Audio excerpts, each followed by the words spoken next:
Hi, I'm Todd Kelly from Kelly Racing and welcome to another episode of The Road to Mustang. Last time you saw this engine, it was on the dyno doing all of our manifold testing. We've finally got our first pair of cylinder heads here, so in order to test these we've had to take the pistons out of the engine and swap them with the pistons that suit these heads. So they're slightly different to what our heads are, different combustion chamber, slightly different position in valves. And in order to get the most accurate back-to-back from the SBR heads to these, we've actually retained all of the existing rings and the bore. So we haven't honed it or put fresh rings or any of those things in. We've purely swapped the pistons to suit these heads. So now that the heads are on, they've just come out of the machine shop and we're just checking things like the push rod here actually fouls on the cylinder head from the raw casting, so you have to go through and machine all of the clearances for the push rods. So we put all the rockers on, go through the motions and make sure that they don't actually foul anywhere on the cylinder head. Also, the geometry of the valve and the piston has all been done in CAD and not physically tested on the engine until now. So you can see we do this with dial indicators and a little more accurately, but you can push the valve down just with these dummy springs and gently get it to touch the piston. So we accurately measure all that and make sure it stacks up exactly how it did in CAD. Set all the rockers up, make sure the push rods are the correct length. We get our manifold then, which is still in the machine shop, our final version, and a few days time we'll be back on the dyno. We're actually going to gear up, do all the cylinder head stuff and then pull all the engine mounts off, change a little bit of this front drive and fit our sump on, and probably an hour's work just to swap the sump around. So we should have the heads tested and back to back, and also the sump tested and back to back. And not long after that, if all of our parts arrive, we should have our very own complete Kelly Racing engine on the dyno. It won't be all that long, and we'll actually need to install this engine in the car and go and shake them down. So there's a few things we need to do to connect the engine to all the rad ducting and the airbox. One is the valley tray and one is an adapter to get from the valley tray to our existing airbox system. So let's go and check out composites and see how the guys are going with that.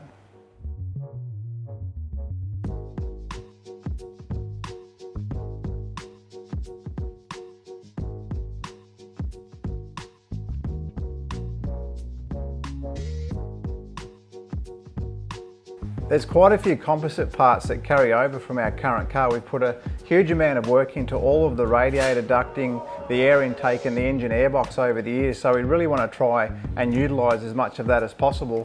So there's really only two parts we've had to retool to get it to work in the Mustang. One is this part here, which is the base of the valley, or the valley tray of the engine. So that actually drops in between the cylinder heads and all of the manifold comes off here, so it needs to be trimmed up still. So that's one part that we've had to design, and the part that this mates to on the airbox is this Airbox Lid.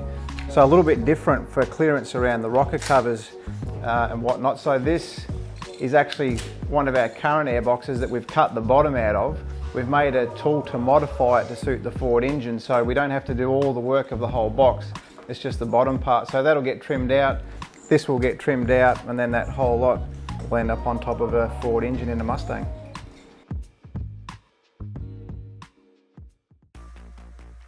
We've just finished a solid 5 days worth of dyno testing here, and we've pretty much reached the point where we can't do much else with this test engine. So we've finally got our cylinder heads on, we've got our valve covers, our airbox, our manifold, our exhaust system, and we've also fitted our sump. So really the only thing left to verify once we get our own blocks and bottom ends together will be the water pump and the whole bottom end of the engine. So we can't do much more. We've verified everything. We've back-to-backed things a number of times and we're quite happy with where the engine's at. We had to get a little bit angry there yesterday with the angle grinder. The SBR oil pump actually mounts off this huge billet front engine plate, and to clear our oil pump, which is sump mounted, we had to cut that off with the angle grinder. So we had to be pretty sure that our sump and oil pump would work with this engine, because once we sliced that off there was no going back. But that all worked out fine. The sump performed really well, and we're as happy as we can be at this point with where we're at with our development.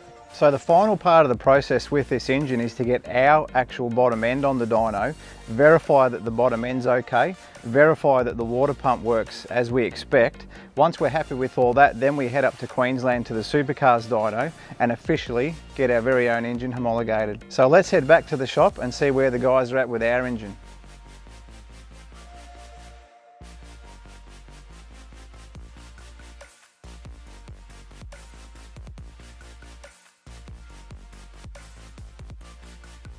So back here in the engine shop, things are actually relatively under control.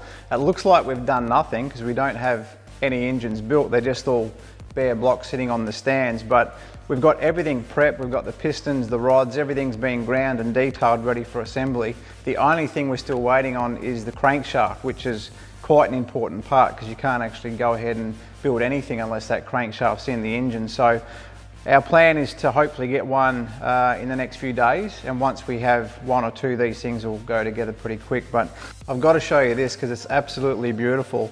This is part of our water pump that's here in the engine shop ready for assembly. There's 4 parts to this, but an example of the work that the guys have done over the break. This was designed from scratch, fits beautifully on the front of the engine, and looks $1 million. It's a shame this thing's hidden under the bonnet with the rest of the engine, but all of the things like that are now here ready to assemble. Once we're happy that we've done everything we can to make this engine as good as it can be for the first round, we have to get it up to Supercars dyno in Queensland and officially homologate the engine. There's quite a lot involved in that, and this is an example of what's called an engine specification document. You cannot race a car with an engine that doesn't have one of these. So every single component that is in your engine has to be documented in here. So there's photos, technical drawings. Supercars also have all of the CAD drawings for all these parts supplied, and they also have physical samples on hand at their facility of pistons, valves, cylinder heads and all those things. So you can't be cheeky and go and homologate an engine and then run different parts at the racetrack. So that process is yet to be done. We need to go through that, which is a few days at least up at Supercars headquarters. It also has to meet the power requirements, and then we get final tick off. We can replicate the engines, which by that time, given the time constraints, we would have actually already done. So hopefully there's no issues. Engine's in the car, and then for the first time, one of these babies will actually see a racetrack. We're back in the fab shop now. Finally got the 3rd chassis off the jig and it's ready for paint, which is a really good result to have 3 Mustangs all fitted out and ready for the paint shop before the season starts. But what I want to show you here is actually the exhaust system. So we've gone through 4 or 5 complete different exhaust systems on the dyno, on both the SBR test engine and also the SBR bottom end with our own cylinder heads and inlet manifold. And we've really narrowed down onto one particular system. But from that point, we need to fully CAD draw the exhaust system and package it in the car. So I've got to get within the chassis rails of the car and around the steering column and over the cross member and things like that. So for the dyno systems, we quickly cobble all that together by hand manually and don't actually CAD draw anything.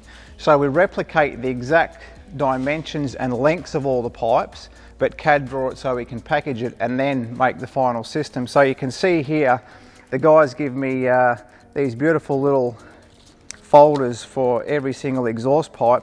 And now this is really old school. You wouldn't normally do it like this, but we get every little section, cut it to the plans here, and then sticky tape it all together on the jig and weld it together. So we've done all of this through the Christmas break period. In a perfect world, once we get up and running, given this whole system's CAD drawn, you can actually get all of these pipes perfectly bent up without having to cut and weld and join them. So it'd turn what's probably 4 days work for a complete exhaust system into maybe 1 day just to weld the pipe up, and you may have 1 or 2 welds and that'd be it. So unfortunately we've done this over Christmas. No one's open to bend things for us, so we've had to do this one the hard way. For those of you that aren't too familiar with welding, I'll give a brief explanation about how we go about welding up an exhaust system. So we TIG weld it exactly the same way as we do our chassis and a lot of the other parts on a car. When you get the TIG welder happening on the exhaust pipe, you end up with a nice little pool of melted metal, and then you apply a little bit of filler rod and go along and do a really nice weld like this. If you ran out of gas, the inert gas that flows around the weld, or turn the bottle off, the whole weld would kind of bubble up and turn into what looks like a crumpet, I suppose, and gets all oxygenated and doesn't end up strong at all. You can crack the weld straight off. So as you can see, it looks beautiful on the outside, but on the inside, that exact thing is happening. Like, there's no gas going through the pipe. So what we do to prevent that, you can see here on our exhaust jig, it's a little bit like a surgery here. We've got this little pipe which goes back to a bottle, and we actually flow or purge the gas through the inside of this pipe, the exact same gas that we use that comes out the tip of the welder. So the end result is this beautiful weld we have on the outside ends up looking the same on the inside. So the inside of the pipe is nice and clear and free of anything that could potentially block the flow. So we're happy with the exhaust on the dyno. We've now CAD drawn it, actually made a complete system, back to back that on the dyno to verify it's no different to our test system, and in a few minutes time we'll actually bolt that on a dummy engine and slide it up into the car and make sure that clears the chassis rails.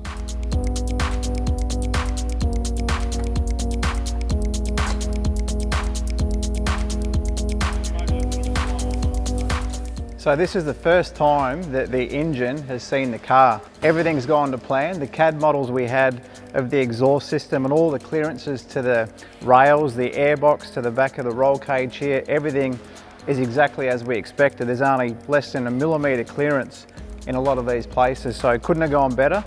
Luckily it did, because we don't have a lot of time to rectify any major issues, but this has gone spot on. The guys are doing a great job in the assembly of the cars. They're both tracking along extremely well. All of the panels have been dummy fitted, things looking good, so stay tuned for the next episode. We're certainly making good headway.